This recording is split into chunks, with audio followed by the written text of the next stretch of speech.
If you eat meat and chicken, maybe once a week. انت ماشي على نظام غذائي معين؟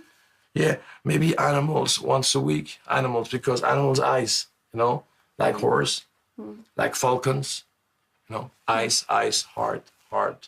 So not too much animals. Of course, Arabic people don't eat a horse, but I'm saying even meat, not too much eating meat, not good.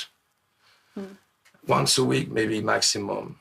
And then vegetable, hummus, all good Arabic food, Middle East, like in the old time, like in the Muslim. Look at the Muslim. Bread, almond, apple. Go read. Yeah. Read. You discover in a Muslim lots of good thing. Okay. Very smart Prophet Muhammad. He knew what's good for the future about the body. So look at that. Don't ask me, and believe me, you have everything. So Sayyidina Umar said, إياكم واللحم فإن له ضراوة كضراوة الخمر.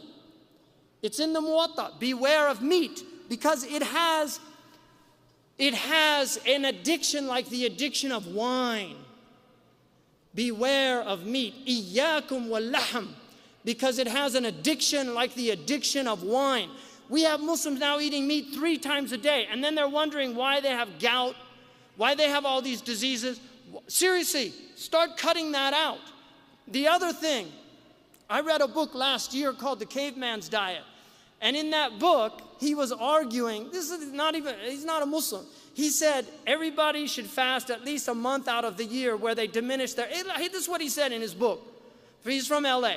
Everybody should fast a month out of the year and fast a couple of days in the month. Because he said our bodies are designed to be food deprived. They're designed that way, to be food deprived.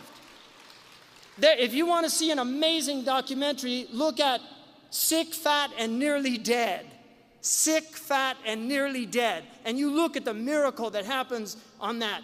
A man who fasted 60 days and then got another man who was almost dead to start fasting, and the man's transformation was amazing. We need to transform our food. We need to eat healthy food that's locally grown.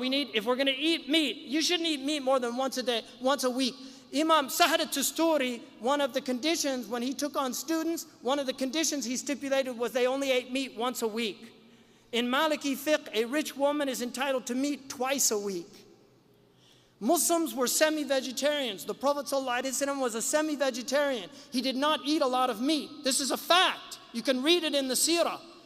2 months they would see no smoke came out of his chimney.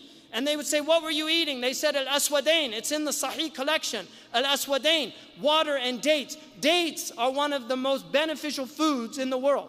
So this is absolutely imperative that you change your diets.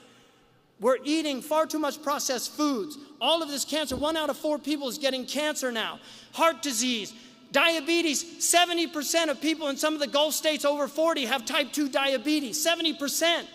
They're drinking, eating all this processed food. Cancer has become epidemic in West Africa because they're eating all these processed foods. Eat fresh, healthy foods. Eat good foods. This is part of our religion. Allah doesn't mention food without mentioning halal and tayyib. Make your food a source of nutrition. Don't eat empty food. Don't eat too much food. Really, eat twice a day.